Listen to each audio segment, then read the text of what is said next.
Ladies and gentlemen, I am SidAlpha. In the before time, in the long, long ago, video games had a curious problem. Game developers wanted to be able to portray their characters in higher resolution, but their technology at the time simply wouldn't allow for it. But what it did allow for was lower resolution video files. Thusly, the FMV, or full motion video, was born. During the mid to late 90s, FMV video games were everywhere. Command & Conquer, Wing Commander, Star Trek, Sherlock Holmes, the list goes on and on. But that genre ended up dying off in the early 2000s, but apparently not forgotten by some. So without further ado, this is The Bunker.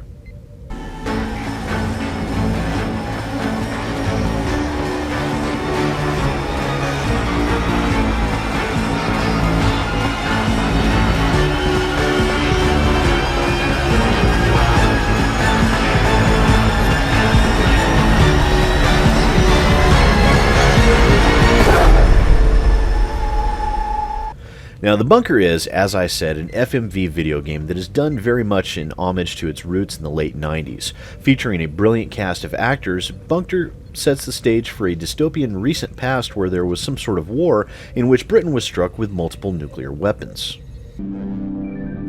Well, let's say, for example, the hit on Reading was 1 megaton. That would mean we have this radius, only halfway to Basingstoke.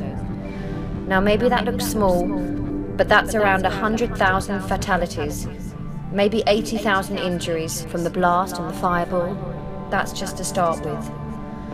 Prevailing wind direction here is northeast. Fallout scatter would be huge. It's likely to drift all the way out past Cambridge, past Norwich even, out to sea. The total number of casualties? Unimaginable. And that's one bomb. Now, because of these attacks, your character, who was a young boy at the time of the war, is now an adult, and it starts him off with having to deal with the unfortunate passing of the only other surviving person in the bunker, his own mother.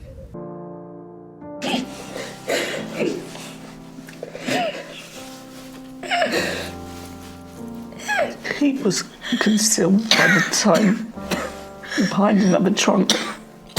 I think might be watching. Mum. I love you, John. I keep you safe, I promise.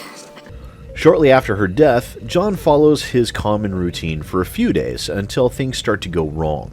And it forces John to break the routine that he's following for the majority of his life in order to solve the issues with the decaying and failing bunker that threatens his very survival. Starting with a blown fuse and then a failing filter in the air exchanger that is causing radiation levels to spike, the game builds the tension of things going wrong while at the same time weaving in memories of when John was a child, which alludes to something going horribly, horribly wrong in their past.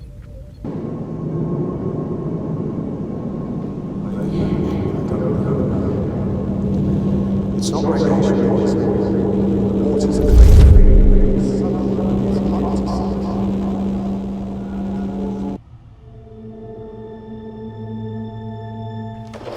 Joan of Arc, you can be right at the front with the tanks.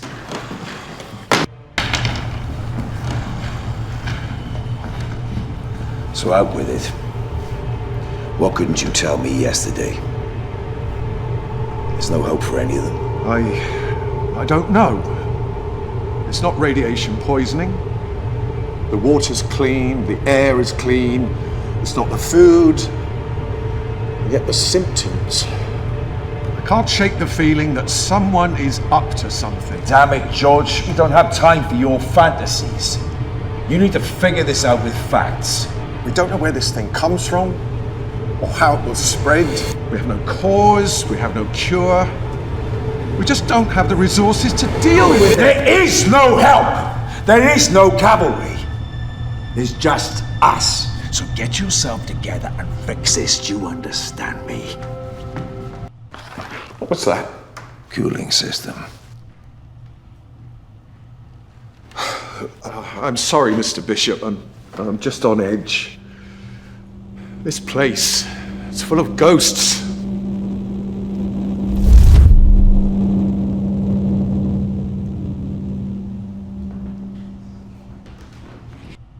And through the course of the game, John remembers more and more of what happened all those years ago, unraveling a mystery that is too good for me to spoil here, but let me tell you, it's a great reveal.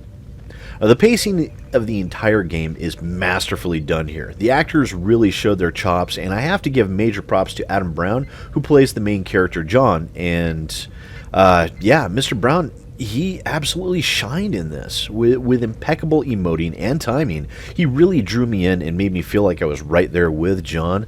You know, his abilities as an actor are superb, and he was definitely flexing his muscles in this.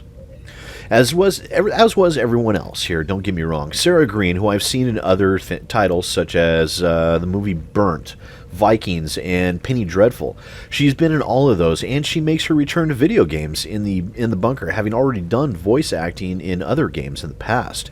She's played Ceres on Crate or Sparrowhawk in The Witcher 3, and Anne Bonny in Assassin's Creed Black Flag, so she's definitely no stranger to video games. Although, being this is an FMV, I'm sure she's probably felt a little bit more comfortable here, as it is definitely much more of a thematic experience for both the actors and the players. She can't have had her white cell count so low yesterday. Understand it. And she's no better. Vomiting, bleeding, diarrhea, liver failure, it's got to be. It can't be radiation sickness. Look, these... Of course it can. This place probably leaks like a sieve. It was built by the lowest bidder. No one thought there'd be a real war. I know Bishop said that we'll be safe here, but honestly, George, do you believe him? I'm sorry. No, don't worry. We've all been under a lot of pressure. Now, the game also struck just the right tone in pretty much every way. They even filmed the game in a real-world decommissioned nuclear bunker, which added a fantastic bit of realism and really enhanced the feel of the game. The pacing, the slow but inevitable failure of all the equipment that is there to help keep John alive creates a wonderful stress counterpoint to the slow build-up and reveal of the mystery that happened some 20 years ago. That said, though, the game isn't without its faults. First off, the actual gameplay elements are very light, and they all use very basic QuickTime event actions, which include clicking the action button at the right time and clicking and dragging. The interactivity of the game is fairly minimalized, which, while yes, creates a more cinematic experience, I feel the game could have benefited from a bit more gameplay. Also, it's that lack of gameplay and interactivity that really drags down the overall playtime of the game itself. My initial playthrough clocked in at just shy of 2 hours, although there are collectibles in the game that unlock more of the narrative and help give you more of a complete picture, so that does offer some replayability, but the replayability itself is limited due to the static nature of the FMV game in general, and that was always one of that genre's major drawbacks and one of their strengths at the same time. So now, if this were a full $60 title, I would roast it alive for its short length and general lack of interactivity. But the developers definitely took that into consideration, and they earned bonus points, for me at least, for understanding what they have and pricing it appropriately. And when it's all said and done, the bunker weighs in with a final score of 8 out of 10. It's a great game and an amazing experience that I highly recommend. The developers really showed off in the bunker what made the old FMV genre great, and also at the same time accentuating their weaknesses also. But with a fantastic story, impeccable acting, and an engaging atmosphere, I have absolutely no qualms about recommending this game to you guys, and I hope to see more from these developers in the future. So this has been a look at The Bunker by Splendy Interactive and Wales Interactive. It's available on Steam now for $20 or your original equivalent. And thanks again for watching, ladies and gentlemen. If you enjoyed this video, please remember to subscribe, like, and more importantly, share. Once again, I am SidAlpha, and I'll see you next time. Hi there, boys and girls. Thanks for checking my video out. If you liked what you saw, don't forget to hit that like button and maybe even that subscribe button. Trust me, it works really good. Don't forget to share with your friends, and if you're interested in following me on Twitter and Facebook, the links for that are in the description down below. I also have a Patreon if you're interested in helping to support the growth of my channel, and the link for that is down below as well. And once again, thanks for watching and supporting my channel, guys. I really appreciate it.